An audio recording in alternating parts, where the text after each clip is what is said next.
ಈಗ ಹೊಸ ಹುಡುಗಿಯ ಗುರುತು ಬಹಿರಂಗ ಆದರೆ ಜನ ಹೆಂಗೆ ರಿಯಾಕ್ಟ್ ಮಾಡ್ತಾರೆ? ವರ್ಷ ವಿ.ಎಸ್. ವರುಣು. ಒಬ್ರು ಮಾಡಿದ್ರೆ ಸರಿ, ಇನ್ನೊಬ್ರು ನನಗೆ ಪಾರ್ಟ್ನರ್ ಇದ್ದಾರೆ ಅಂದರೆ ತಪ್ಪಾ? ಜನ ಹೇಳ್ತಿರೋ ಹಾಗೆ ಈ ರಿಲೇಶನ್‌ಶಿಪ್ ನಿಜಕ್ಕೂ 3 ವರ್ಷದಿಂದ ಇದೆಯಾ? ಅಲ್ಲಿ ಮೋಸ ನಡೆದಿದ್ದಾದ್ರೂ ಹೆಂಗೆ? ನಮಸ್ಕಾರ ಗೆಳೆಯರೇ. ನಿಮ್ಮೆಲ್ಲರಿಗೂ ನನ್ನ ಚಾನಲ್‌ಗೆ ಪ್ರೀತಿಯ ಸ್ವಾಗತ. ಇವತ್ತು ನಾನು ಒಬ್ಬ ಕಂಟೆಂಟ್ ಕ್ರಿಯೇಟರ್ ಆಗಿ ಮಾತ್ರ ಅಲ್ಲ, ನಿಮ್ಮಲ್ಲಿ ಒಬ್ಬಳಾಗಿ, ಒಬ್ಬ ಹೆಣ್ಮಗಳಾಗಿ ಸೋಷಿಯಲ್ ಮೀಡಿಯಾದ ಏರಿಳಿತವನ್ನು ಹತ್ತಿರದಿಂದ ನೋಡ್ತಿರುವಂತಹ ಒಬ್ಬ ಮಹಿಳೆಯಾಗಿ ಮಾತಾಡ್ತಾ ಇದ್ದೀನಿ.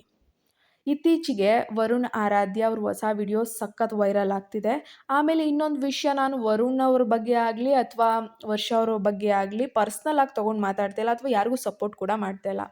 ಅದನ್ನು ನೋಡಿದ ಮೇಲೆ ನನ್ನ ಮನಸ್ಸಿಗೆ ಅನಿಸಿರೋದು ಕೆಲವು ವಿಷಯಗಳನ್ನು ಇವತ್ತು ನಿಮ್ಮ ಮುಂದೆ ಹಂಚ್ಕೊಳ್ತಾ ಇದ್ದೀನಿ. ನಿಮ್ಮ ಅಭಿಪ್ರಾಯವನ್ನು ಕಮೆಂಟ್ನಲ್ಲಿ ತಿಳಿಸೋದನ್ನ ಮರಿಬೇಡಿ.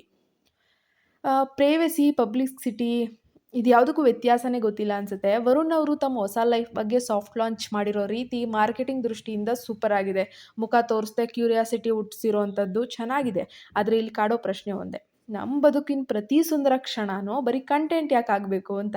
ಕ್ಯಾಮ್ರಾ ಅನ್ನೋದು ನಮ್ಮ ಖಾಸಗಿ ಬದುಕಿನ ಕಿಟಕಿ ನಿಜ, ಆದರೆ ಆ ಕಿಟಕಿಯನ್ನು ಎಷ್ಟು ತೆರಿಬೇಕು ಅನ್ನೋದು ನಮ್ಮ ಕೈಲೇ ಇರುತ್ತೆ. ಆಗಲೇ ಹಿಂದೆ ಒಂದು ಬ್ರೇಕಪ್ ಆಗಿದೆ. ಆ ಬ್ರೇಕಪ್ ಇಲ್ಲಿವರೆಗೂ ಸದ್ದು ಮಾಡ್ತಾ ಇದೆ ಅಂದರೆ ಅದಕ್ಕೆ ಕಾರಣ ಅವ್ರ ಕಂಟೆಂಟ್. ನೋಡಿ, ಜನರಿಗೆ ನಮ್ಮ ವೈಯಕ್ತಿಕ ಜೀವನದ ಮೇಲೆ ಅಧಿಕಾರ ಇಲ್ದಿರಬಹುದು ನಿಜ, ಆದರೆ ಒಬ್ಬ ಕ್ರಿಯೇಟರ್ ಆಗಿ ನಮಗೆ ಸಮಾಜದ ಬಗ್ಗೆ ಒಂದು ಜವಾಬ್ದಾರಿ ಇರುತ್ತಲ್ವಾ. ಇವತ್ತು ವರುಣ್ ಅವರನ್ನು ಇಷ್ಟಪಡೋರು ತುಂಬ ಜನ ಫಾಲೋ ಮಾಡ್ತಾರೆ ಅವರನ್ನು. ಅದರಲ್ಲೂ ಹೆಚ್ಚಾಗಿ ಇವಾಗ ಯುವಜನತೆ, ಯೂತ್ಸು, ತುಂಬ ಹುಡುಗಿರ್ಗಂತೂ ಹುಚ್ಚು ಅವ್ರು ಕಂಡ್ರೆ. ಅವ್ರನ್ನ ನೋಡಿ ಇನ್ಸ್ಪೈರ್ ಆಗ್ತಾರಲ್ವಾ. ಹಿಂಗಿರುವಾಗ ನನ್ನನ್ನು ಇಷ್ಟೊಂದು ಜನ ಇಷ್ಟಪಡ್ತಾ ಇದ್ದಾರೆ, ಫಾಲೋ ಮಾಡ್ತಾ ಇದ್ದಾರೆ. ನಾನು ಅವ್ರಿಗೆ ಏನು ತೋರಿಸ್ತಾ ಇದ್ದೀನಿ, ಅವ್ರು ನನ್ನಿಂದ ಏನು ಕಲಿತಾ ಇದ್ದಾರೆ, ನನ್ನ ನಡವಳಿಕೆ ಅವರಿಗೆ ಯಾವ ರೀತಿ ಮೆಸೇಜ್ ಕೊಡ್ತಾ ಇದೆ ಅನ್ನೋದನ್ನು ಅವರು ಮನಸ್ಸಲ್ಲಿ ಇಟ್ಕೊಬೇಕಾಗಿತ್ತು. ನಾವು ಜನರಿಂದ ಪ್ರೀತಿ, ಲೈಕ್ಸು, ವ್ಯೂಸು ನಿರೀಕ್ಷೆ ಮಾಡ್ತೀವಿ ಅಂದಮೇಲೆ ಅವರಿಗೆ ಒಂದು ಪಾಸಿಟಿವ್ ಆದ, ಗೌರವಯುತವಾದಂತಹ ಒಂದು ಜೀವನ ಶೈಲಿಯನ್ನು ತೋರಿಸ್ಬೇಕಲ್ವಾ. ನಾವು ನಮ್ಮ ಅಭಿಪ್ರಾಯವನ್ನು ಹೇಳಿದಾಗ ಅವರು ಕಮೆಂಟ್ನಲ್ಲಿ ಏನು ಬೇಕಾದರೂ ಹೇಳ್ಬೋದು. ಅಂದರೆ ನಮ್ಮ ಪ್ರೀತಿ ಬೇಕು, ನಮ್ಮ ವ್ಯೂಸ್ ಬೇಕು, ನಮ್ಮ ಅಭಿಪ್ರಾಯ ಬೇಡ ಅಂದರೆ ಹೇಗಾಗುತ್ತೆ? ನಮ್ಮ ಕರ್ತವ್ಯ ಕೂಡ ಆಗುತ್ತೆ. ಬರೀ ನಮ್ಮ ಜೀವನ ನನ್ನಿಷ್ಟ ಅಂತ ಹೇಳಿ ಜವಾಬ್ದಾರಿಯಿಂದ ನುಳ್ಚ್ಕೊಳಕ್ಕಾಗಲ್ಲ. ಇನ್ನೂ ಭಾಳಷ್ಟು ಜನ ಕೇಳ್ತಾ ಇರೋ ಪ್ರಶ್ನೆ, ವರುಣ್ ಮಾಡಿದ್ರೆ ತಪ್ಪು. ಈಗ ರಿಲೇಷನ್‌ಶಿಪ್ಪಲ್ಲಿದ್ದಾರೆ, ಅದು ತಪ್ಪು. ಆದರೆ ವರ್ಷ ಕೂಡ ಹೇಳಿದಾರಲ್ಲ, ನನಗೂ ಒಬ್ಬ ಬಾಯ್ ಫ್ರೆಂಡ್ ಇದ್ದಾರೆ ಅಂತ. ನೋಡಿ ಗೆಳೆಯರೆ, ಸೋಷಿಯಲ್ ಮೀಡಿಯಾದಲ್ಲಿ ಈಗ ಒಂದು ದೊಡ್ಡ ವಾದ ನಡೀತಾ ಇದೆ. ವರುಣ್ ಅವರು ತಮ್ಮ ಹೊಸ ಗೆಳತಿನ ಸಖತ್ತಾಗಿ ಪರಿಚಯ ಮಾಡಿದ್ದಾರೆ. ನಾವು ಪ್ರಶ್ನೆ ಮಾಡ್ತೀವಿ ಅಂದಮೇಲೆ, ಹಿಂದೆ ವರ್ಷ ಅವರು ಕೂಡ ಅವ್ರು ಹೇಳ್ಕೊಂಡಿದ್ದಾರೆ ತಮಗೊಬ್ಬ ಈಗ ಬಾಯ್ ಫ್ರೆಂಡ್ ಇದ್ದಾರೆ ಅಂತ. ತುಂಬ ಜನ ಹೇಳ್ತಿದ್ದಾರೆ, ದಯವಿಟ್ಟು ಅದನ್ನು ಪಬ್ಲಿಸಿಟಿ ಮಾಡಬೇಡಿ ಅಂತ. ಅದು ತಪ್ಪಲ್ವಾ ಅಂತ ತುಂಬ ಜನ ಕೇಳ್ತಿದ್ದಾರೆ. ಇಲ್ಲಿ ನಾವು ಅರ್ಥ ಮಾಡ್ಕೋಬೇಕಾಗಿರೋದು ಏನಂದರೆ, ಇಬ್ಬರು ಮಾಡ್ತಾ ಇರೋದು ತಪ್ಪೆ. ವಯಸ್ಸು ಹಂಗಿದೆ, ತಪ್ಪು ಯಾರೇ ಮಾಡಿದ್ರು ತಪ್ಪೆ. ಅದು ವರ್ಷ ಇರಲಿ, ವರುಣ್ ಇರಲಿ. ಅವರು ಒಂದು ಸೋಷಿಯಲ್ ಮೀಡಿಯಾ ಜಗತ್ತಲ್ಲಿದ್ದು ಒಂದು ರಿಲೇಷನ್‌ಶಿಪ್ ಅನ್ನೋದು ಎಷ್ಟು ಈಸಿಯಾಗಿ ತಗೊಳ್ತಿದ್ದಾರಲ್ವಾ. ಒಂದು ಸುಂದರವಾದ ಸಂಬಂಧ ಮುರಿದ ಮೇಲೆ ಇಬ್ಬರು ತಮ್ಮ ಬದುಕಿನ ಮುಂದೆ ಸಾಗುವಂತಹ ಹಕ್ಕು ನಿಜವಾಗ್ಲೂ ಹೊಂದಿರ್ತಾರೆ. ಆದರೆ ಸಮಸ್ಯೆ ಶುರುವಾಗೋದು ಎಲ್ಲಿ ಅಂದರೆ, ಈ ಮೂವ್ ಆನ್ ಆಗೋ ರೀತಿ, ಅವ್ರು ತಗೊಳ್ಳೋ ಸಮಯ, ಒಬ್ರನ್ನೊಬ್ರು ಕೆಣಕೋದಕ್ಕೋ ಅಥವಾ ಪೈಪೋಟಿಗಿಳದಂಗೆ ಪಾರ್ಟ್ನರ್‌ನ ಸೆಲೆಕ್ಟ್ ಮಾಡ್ತಿದ್ದಾರೋ, ಹೊಸ ಸಂಬಂಧಗಳನ್ನು ಸೋಷಿಯಲ್ ಮೀಡಿಯಾದಲ್ಲಿ ಪ್ರದರ್ಶನ ಮಾಡೋದು ಇಬ್ಬರು ಕಡೆಯಿಂದಲೂ ಆದಂತಹ ತಪ್ಪು ಅಂತ ನನ್ನ ಭಾವನೆ. ನಮ್ಮ ಲೈಫ್ ಅಪ್ಡೇಟ್ ಕೊಡೋದು ಬೇರೆ, ಆದರೆ ನಮ್ಮ ಹಳೆಯ ಸಂಗಾತಿಗೆ ನೋವು ಕೊಡಬೇಕು ಅಂತ ಅವರಿಗೆ ಸಡ್ಡು ಹೊಡಿಯೋಕೆ, ಅವ್ರಿಗಿಂತ ನಾನೇನು ಕಮ್ಮಿ ಇದ್ದೀನಿ ಅನ್ನೋ ಉದ್ದೇಶದಿಂದ ಇಂತಹ ಪೋಸ್ಟ್‌ನ ಹಾಕೋದು ಒಬ್ಬ ಮೆಚೂರ್ಡ್ ಕ್ರಿಯೇಟರ್‌ಗೆ ನಿಜವಾಗ್ಲೂ ಶೋಭೆ ತರಲ್ಲ. ಒಟ್ಟಾರೆಯಾಗಿ ಹೇಳೋದಾದರೆ, ಈ ಇಬ್ಬರೂ ಕ್ರಿಯೇಟರ್ಗಳ ನಡುವಿನ ಈ ಸೋಷಿಯಲ್ ಮೀಡಿಯಾ ಜುಗಲ್ಬಂದಿ ವಾರ್‌ನಲ್ಲಿ ಅತಿ ಹೆಚ್ಚು ಕನ್‌ಫ್ಯೂಸ್ ಆಗಿರೋದು ಮತ್ತು ಬೇಸರ ಪಡ್ತಿರೋದು ಅವರನ್ನು ಪ್ರಾಣಕ್ಕಿಂತ ಹೆಚ್ಚಾಗಿ ಪ್ರೀತಿಸ್ತಾ ಇರುವಂತಹ, ಫಾಲೋ ಮಾಡ್ತಾ ಇರುವಂತಹ ಅಭಿಮಾನಿಗಳು. ಅಭಿಮಾನಿಗಳು ನಿಮ್ಮಿಂದ ಒಳ್ಳೆ ಕಂಟೆಂಟ್ ನಿರೀಕ್ಷೆ ಮಾಡ್ತಾರೆ ಹೊರತು ಇಂತಹ ಪರ್ಸನಲ್ ಕಿತ್ತಾಟ ಅಲ್ಲ. ಇನ್ನೂ ಅತಿ ಮುಖ್ಯವಾದಂತಹ ವಿವಾದಾತ್ಮಕ ವಿಷಯಕ್ಕೆ ಬರೋದಾದರೆ, ಈಗ ತುಂಬ ವಿಡಿಯೋಗಳ ಕೆಳಗಡೆ ಮೀನ್ಸ್ ವರ್ಷ ಆಗಿರ್ಬೋದು, ವರುಣ್ ಅವರಾಗಿರ್ಬೋದು, ಅವರು ಒಂದಷ್ಟು ಕಂಟೆಂಟ್‌ನ ಕ್ರಿಯೇಟ್ ಮಾಡಿದಾಗ, ತೆಗೆದು ನೋಡಿದಾಗ, ಕಮೆಂಟ್ ನೋಡಿದಾಗ, ಜನಗಳು ಅವ್ರವ್ರ ಅಭಿಪ್ರಾಯಗಳನ್ನ ಹೇಳ್ಕೊಂಡಿದ್ದಾರೆ. ತುಂಬ ಜನ ವರುಣ್ ಅವರು ವರ್ಷಾಗೆ ಮೋಸ ಮಾಡಿದ್ದಾರೆ ಅಂತ ಹೇಳ್ತಾರೆ. 3 ವರ್ಷದಿಂದಲೇ ಈ ಹೊಸ ಹುಡುಗಿ ಜೊತೆ ರಿಲೇಷನ್‌ಶಿಪ್‌ನಲ್ಲಿ ಇದ್ದಾರೆ ಅಂತ ಹೇಳ್ತಾರೆ. ಮತ್ತು ತುಂಬ ಜನ ಇದ್ರ ಬಗ್ಗೆ ಮಾತಾಡಿದರು ಕೂಡ.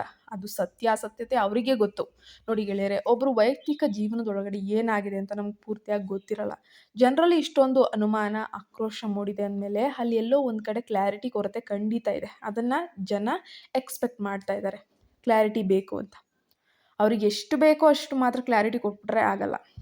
ಅಂಡರ್‌ಸ್ಟ್ಯಾಂಡಿಂಗ್ ಬರಲಿಲ್ಲ ಅಂತನೋ ಏನೋ ಒಂದು ಕ್ಲಾರಿಟಿ ಕೊಟ್ಬಿಟ್ರೆ ಆಗಲ್ಲ.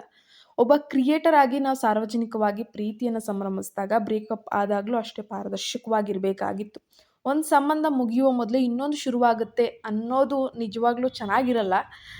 ಅದು ಆ ವ್ಯಕ್ತಿಯ ಇಮೇಜ್ ಮೇಲೆ ದೊಡ್ಡ ಪೆಟ್ಟು ಬೀಳುತ್ತೆ. ನಿಜಕ್ಕೂ ಮೋಸ ಹೋದ್ಮೇಲೆ ಮತ್ತೆ ಇನ್ನೊಬ್ಬನ ಮೇಲೆ ನಂಬಿಕೆ ಹೆಂಗೆ ಬರುತ್ತೆ?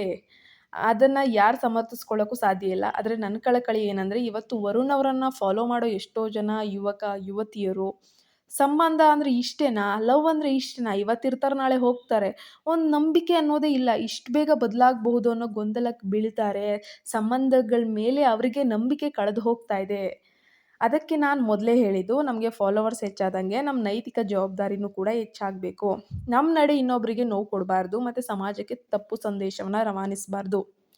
ಈಗ ಗಂಡ ಹೆಂಡತಿ ಸಂಬಂಧ ಆಗಿರ್ಬೋದು, ಗರ್ಲ್‌ಫ್ರೆಂಡ್ ಬಾಯ್‌ಫ್ರೆಂಡ್ ಸಂಬಂಧ ಆಗಿರ್ಬೋದು, ನಿಮ್ಮಿಂದಾಗಿ ಇದು ಎಷ್ಟು ದಿನಾನೋ ಗೊತ್ತಿಲ್ಲ ಅನ್ನೋ ಮಟ್ಟಕ್ಕೆ ತಲೆಯಲ್ಲಿ ಕೂತ್ಬಿಟ್ಟಿರತ್ತೆ. ಇನ್ನೊಂದು ಮುಖ್ಯವಾದ ವಿಷಯ ಅಂದರೆ ನೋಡಿ, ಜನರಿಗೆ ನಮ್ಮ ವೈಯಕ್ತಿಕ ಜೀವನದ ಮೇಲೆ ಅಧಿಕಾರ ಇಲ್ಲದಿರ್ಬೋದು, ಸತ್ಯ. ಆದರೆ ಒಬ್ಬ ಕ್ರಿಯೇಟರ್ ಆಗಿ ನಮಗೆ ಸಮಾಜದ ಬಗ್ಗೆ ಒಂದು ಜವಾಬ್ದಾರಿ ಇರಲೇಬೇಕು. ಇವತ್ತು ವರುಣ್ ಅವರನ್ನು ಇಷ್ಟಪಡೋರು, ಫಾಲೋ ಮಾಡುವವರು ತುಂಬ ಜನ ಇದ್ದಾರೆ. ಅದರಲ್ಲೂ ಹೆಚ್ಚಾಗಿ ಯೂತ್ಸ್, ಈ ಕಾಲೇಜ್ ಹೋಗುವಂಥ ಹುಡುಗಿರಿರ್ಬೋದು, ಸ್ಕೂಲ್ಗೆ ಹೋಗುವಂಥ ಹುಡುಗಿರಿರ್ಬೋದು, ಅವ್ರ ಥರ ರೀಲ್ಸ್ ಮಾಡಬೇಕು, ಅವ್ರ ಥರ ಇರಬೇಕು, ಅವ್ರ ಥರ ಸ್ಟೈಲ್ ಮಾಡಬೇಕು. ತುಂಬ ಜನ ಇನ್ಸ್ಪೈರ್ ಆಗ್ತಾ ಇದ್ದಾರೆ. ಹೀಗಿರುವಾಗ ನನ್ನ ಇಷ್ಟೊಂದು ಜನ ಫಾಲೋ ಮಾಡ್ತಾ ಇದ್ದಾರೆ. ನಾನು ಅವ್ರಿಗೇನು ತೋರಿಸ್ತಾ ಇದ್ದೀನಿ, ನನ್ನ ನಡವಳಿಕೆ ಏನು, ನಾನು ಯಾವ ರೀತಿ ಮೆಸೇಜ್ ಕೊಡ್ತಾ ಇದ್ದೀನಿ, ಅದು ಬ್ರೇಕಪ್ ಆಗಿ ಸುಮಾರು 1 ವರ್ಷ ಆಯಿತೋ 2 ವರ್ಷ ಆಯಿತೋ, ಆಗಲೇ ಇನ್ನೊಬ್ಬ ಪಾರ್ಟ್ನರ್ ರೆಡಿ ಆಗಿದ್ದಾರೆ ಇಬ್ರಿಗೂ ಅಂದರೆ, ನಿಜವಾಗ್ಲೂ ಇಲ್ಲಿ ಯಾರು ಸರಿ ಯಾರು ತಪ್ಪು ಅಂತ ಹೇಳೋಂಗೆ ಇಲ್ಲ. ನಾವು ಜನರಿಂದ ಪ್ರೀತಿ, ಲೈಕ್ಸ್, ವ್ಯೂಸ್ ನಿರೀಕ್ಷೆ ಮಾಡ್ತಿದ್ದೀವಿ ಅಂತ ಅಂದಮೇಲೆ ನಮ್ಮ ಜೀವನ ಶೈಲಿನ ಸರಿಯಾಗಿ ತೋರಿಸ್ಬೇಕು. ನೆಕ್ಸ್ಟು, ಈಗ ಹೊಸ ಹುಡುಗಿಯ ಮುಖ ತೋರಿಸಿದ ಮೇಲೆ ಜನರ ರಿಯಾಕ್ಷನ್ ಹೇಗಿರ್ಬೋದು? ವಿಡಿಯೋದಲ್ಲಿ ವರುಣ್ ಅವರು ತಮ್ಮ ಹೊಸ ಗೆಳತಿ ಮುಖ ತೋರಿಸಿಲ್ಲ. ಆದರೆ ಜನ ಈಗಲೇ ಅವ್ರು ಯಾರು ಅಂತ ಊಹೆ ಮಾಡೋಕ್ಕೆ ಶುರು ಮಾಡಿಬಿಟ್ಟಿದ್ದಾರೆ. ಅವ್ರ ಫಿಂಗರ್ ರಿಂಗ್ ಆಗಿರ್ಬೋದು, ಅವ್ರ ವಾಚ್ ಆಗಿರ್ಬೋದು, ಅವ್ರ ಡ್ರೆಸ್ ಆಗಿರ್ಬೋದು, ಇದನ್ನೆಲ್ಲ ನೋಡಿ ತುಂಬ ಜನ ಇವರೇ ಇರ್ಬೋದು ಅಂತ ತುಂಬ ಜನ ಹೇಳ್ತಾ ಇದ್ದಾರೆ. ಆದರೆ 100% ಶೋರ್ ಅಲ್ಲ. ಒಂದು ವೇಳೆ ಆಕೆ ಪೂರ್ತಿಯಾಗಿ ಜನರ ಮುಂದೆ ಬಂದಾಗ ಏನಾಗಬಹುದು? ನನ್ನ ಪ್ರಕಾರ ಇಲ್ಲಿ 2 ರೀತಿ ರಿಯಾಕ್ಷನ್ ಬರೋ ಸಾಧ್ಯತೆ ಇದೆ. ನೆಗೆಟಿವ್ ಕಮೆಂಟ್ಸು ಮತ್ತು ವರ್ಷ ಪರವಾಗಿ ವಾದಗಳು ಬರುತ್ತೆ ಒಂದಷ್ಟು ಜನದ ಕಡೆಯಿಂದ. ವರುಣ್ ಮತ್ತು ವರ್ಷ ಜೋಡಿಯನ್ನು ಅಷ್ಟೊಂದು ಇಷ್ಟಪಟ್ಟಿದ್ದ ಜನರಿಗೆ ಹೊಸ ಮುಖವನ್ನು ಒಪ್ಕೊಳ್ಳೋದು ನಿಜವಾಗ್ಲೂ ಸಾಧ್ಯ ಇಲ್ಲ. ಯಾಕಂತ ಅಂದರೆ, ಈಗ ಧಾರಾವಾಹಿಗಳಲ್ಲಿ ನೋಡೋ ಜೋಡಿಗಳನ್ನೇ ಒಂದಾಗಲಿ ಅಂತ ತುಂಬ ಜನ ಇಷ್ಟಪಡ್ತಾರೆ. ಅಷ್ಟು ಇನ್ನೋಸೆನ್ಸ್ ಇರ್ತಾರೆ ಜನಗಳು. ಈ ಹುಡುಗಿಗೋಸ್ಕರ ವರ್ಷನ ಬಿಟ್ನಾ?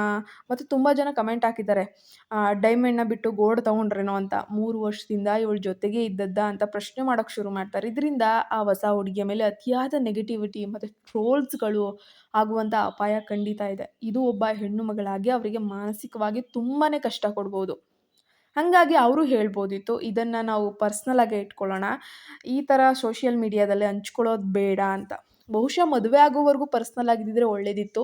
ಈಕೆಯನ್ನು ಎಷ್ಟು ದಿನ ಜೊತೆಲಿರ್ತಾರೆ ಅನ್ನೋ ಪ್ರಶ್ನೆ ಜನರಲ್ಲಿ ಮೂಡುತ್ತೆ. ಇನ್ನೊಂದು ಗುಂಪು ವರ್ಷ ಕೂಡ ಮೂವ್ ಆನ್ ಆಗಿದ್ದಾರೆ, ವರುಣ್ ಅವ್ರದ್ದೇನು ತಪ್ಪಿಲ್ಲಪ್ಪ ಅಂತ ವಾದನೂ ಮಾಡ್ಬೋದು. ಈ ಗೊಂದಲದಲ್ಲಿ ಜನ ವರ್ಷ ಅವರ ಹಳೆಯ ವಿಡಿಯೋಗಳನ್ನು ಅಥವಾ ಪರ್ಸ್ನಲ್ ಲೈಫನ್ನು ಮತ್ತೆ ಎಳೆದು ತಂದು ಕಂಟೆಂಟ್ ಮಾಡೋದ್ರಲ್ಲಿ ಡೌಟೇ ಇಲ್ಲ. ವರ್ಷನೇ ಸರಿ ಇರಲಿಲ್ಲ ಅನ್ನೋ ತರಹ ಚರ್ಚೆಗಳು ಕೂಡ ಶುರುವಾಗ್ಬೋದು. ವರುಣ್ ಅವರೇ ಸರಿ ಇರಲಿಲ್ಲ ಅನ್ನೋ ಚರ್ಚೆಗಳು ಶುರುವಾಗ್ಬೋದು. ಈಗ ನನ್ನ ಅಭಿಪ್ರಾಯ ಹೇಳ್ತೀನಿ. ಜನರು ಯಾರನ್ನೇ ದೂಷಿಸಿದ್ರು ಕೂಡ ಇಲ್ಲಿ ಪೆಟ್ಟು ಬೀಳೋದು ಇಬ್ಬರು ಹೆಣ್ಣು ಮಕ್ಕಳಿಗೆ. ನೋಡಿ, ಮುಳ್ಳು ಮೇಲೆ ಬಾಳೆ ಎಲೆನೇ ಬಿದ್ದರೂ, ಬಾಳೆ ಎಲೆ ಮೇಲೆ ಮುಳ್ಳೇ ಬಿದ್ದರೂ ಹರಿಯೋದು ಬಾಳೆ ಎಲೆನೇ. ನಾವು ಕಂಟೆಂಟ್ ಕ್ರಿಯೇಟರ್ಗಳಾಗಿ ಇಂತಹ ವಿಷಯಗಳನ್ನು ಜನರಿಗೆ ತೋರಿಸುವಾಗ ಅದರಿಂದ ಬರೋ ಪರಿಣಾಮಗಳ ಬಗ್ಗೆ ನಮಗೆ ಕಿಂಚಿತ್ತಾದರೂ ಅರಿವಿರಬೇಕು.